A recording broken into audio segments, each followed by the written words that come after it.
When you think of marriage preparation, what comes to mind? For most people, it's the 6 months before the big wedding day. You're trying out the tux and the dress. But the Catholic Church teaches that if that's when marriage preparation is starting, it's starting way too late. That's just what's called immediate marriage preparation. There's also proximate and remote, meaning you need to be preparing for your marriage when you're in high school, even when you're in grade school. So how are you supposed to do this as a high school student getting ready for a marriage that might not take place for another 10 years? If your wedding vows and promises are that your love is going to be free, total, faithful, and fruitful, how can you practice those things now as a single person? Well, let's break them down. How can you practice a love that is free? Well, the freedom that I'm talking about is not a freedom to do whatever I want. Usually that leads more to slavery than it does to freedom. The freedom that I'm talking about is a freedom from internal constraints, meaning I'm not addicted to things. I'm free to love because I'm not so tied into lust that I can't even say no to my sexual temptations.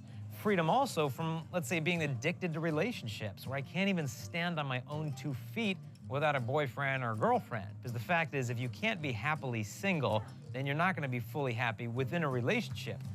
I met one girl who told me, I can't break up with my boyfriend. He told me that if I ever dumped him, that he would die without me. Now, this is not a relationship, okay? That's a hostage situation. Because if he would die without you, he doesn't need a girlfriend, he needs a therapist, okay? This is a lack of authentic freedom. You need to be free to find yourself before you find your soulmate. Free to take some time away from the whole dating game. And this is huge, to not enter a relationship looking for the love that only God can give to us. Because if we do that, then we make an idol out of the relationship, and all idols are meant to be broken. And so we need to practice giving a love that is truly free.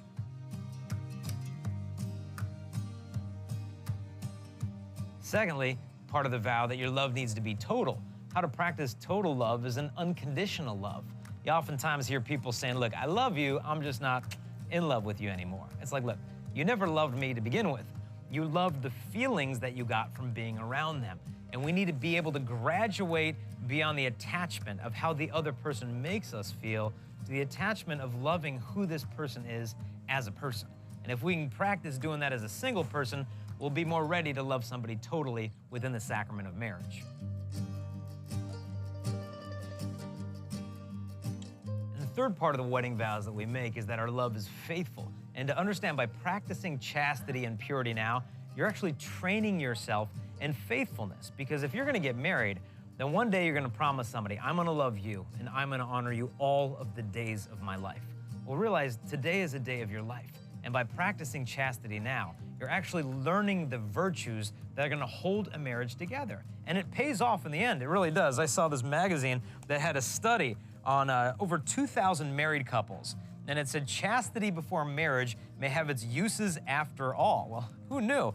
They surveyed 2,035 married couples and found that the couples who waited until after they were married to have sex had better communication, better relationship satisfaction, better sexual quality in the relationship, and a more perceived stability in the relationship. So the fact is, it does pay off. And so we've got to train ourselves in this faithfulness. And we need to be able to stay away from those things that teach us the opposite of faithfulness. Mostly things like pornography, which basically just gets you addicted to mental adultery. Because if we can cut these things out, then we're gonna realize that fidelity is not just what I do with my body. Fidelity is what I do with my heart, with my eyes, and with my entire imagination. And if I can grow in that kind of faithfulness, then I'll be well prepared for the day of my wedding. And the last part of the 4 wedding vows and promises is that your love would be fruitful. So how do you practice that? How do you practice having kids before you get married? Well, one, to realize the connection between life and love. Making love should mean making life. And if you can understand this, then realize that by practicing abstinence now, you might not ever thought about this, that you're actually loving your children before you even have them, by not conceiving them before you're ready to love them. And so by understanding that connection between life and love that God has designed, you're preparing yourself for that vow of your marriage that you're gonna make one day. So if you've taken the time as a single person now to practice a love that's free, that's total, that's faithful, and that's fruitful, you'll be well prepared for your wedding day. Because you don't get the virtues needed to hold a marriage together by getting a wedding ring on your hand. You get this through years of sacrifice. The time to begin is now. Set your standards high for who you hope to find as a future husband or wife, a future mother or father to your children. And it's not enough to sit back and hold out for the person you hope to find. No, my challenge to you is that you would become the type of person that you hope to marry one day.